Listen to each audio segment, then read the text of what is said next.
All right, today we're diving into a Victorian tragedy. But this one isn't about grand battles or epic wars. Nope, it's about the secret wars waged right inside the human heart. We're talking about Robert Browning's A Blot in the Scutcheon, a story that's all about a perfect match that's built on a truly terrible secret. So let's meet our main character, the young Lady Mildred Tresham. And we find her at what should be the happiest moment of her entire life. Her family has just given the green light for her marriage to a very wealthy and passionate earl. On the surface, her future looks absolutely perfect.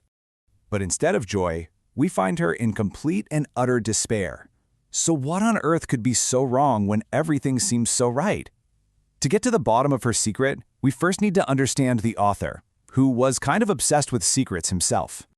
That author was Robert Browning. And to really get his plays, you need to know that he wasn't like the other famous poets of his day. Not at all.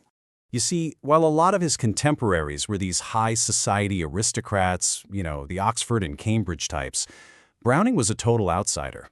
He was the son of a bank clerk, pretty much excluded from those elite circles.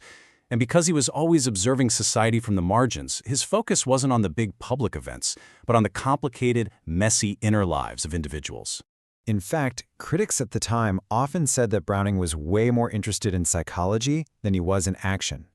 He was just fascinated by why people do what they do, all that internal torment and the moral math that happens before any big dramatic event. And honestly, that's the perfect lens for the story we're about to see unfold. Okay, so let's rewind the clock just a few hours and take a look at the public event that sets this whole tragedy in motion. From the outside, I'm telling you, it looks like a fairy tale.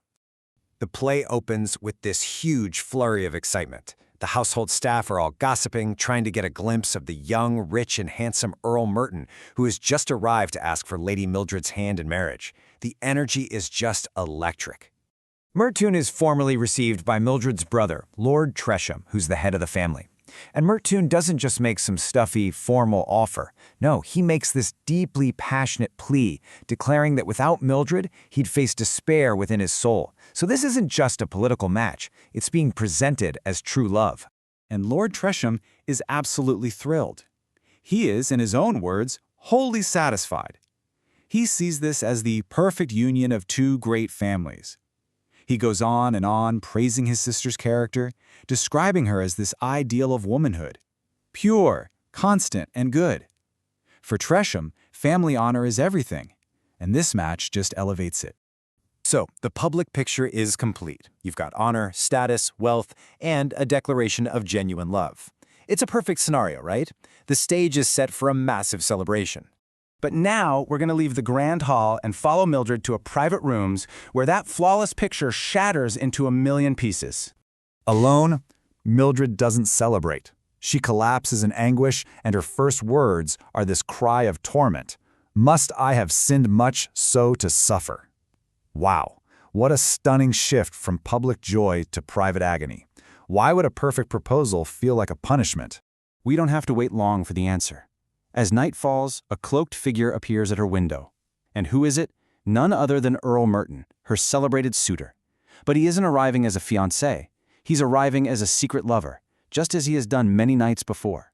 And this is the central secret, the blot in the scutcheon of the play's title. Now, a scutcheon is a family's coat of arms. It's a symbol of its honor. The blot, the stain, is that Mildred and Merton's love isn't new. They've been secret lovers for some time, which means Mildred is no longer the pure maiden her brother believes her to be. And this is exactly where Browning's psychological drama really ignites. That public proposal and this private secret are now on a direct collision course. You know, what's so tragic here is that this proposal should have been their way out, a path to make their secret love legitimate. But because Merton approached with so much formal honor, and because Tresham accepted with such an emphasis on purity, it's become a trap. They are now being forced to perform a lie on a very public stage.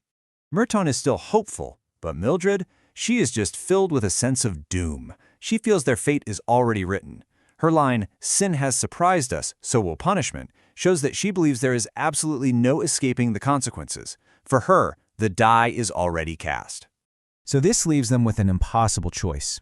They can confess the truth and destroy the honor of two great families, inviting total public ruin, Or they can go through with the wedding, living a lie that Mildred calls a planned piece of deliberate wickedness. There is no clean path forward here. And this leaves us with the central question of the play. Browning creates a world where the code of honor, something that's supposed to be a guide for noble living, becomes a rigid prison. And in a cage like that, can love ever hope to survive? Or is it doomed from the very start?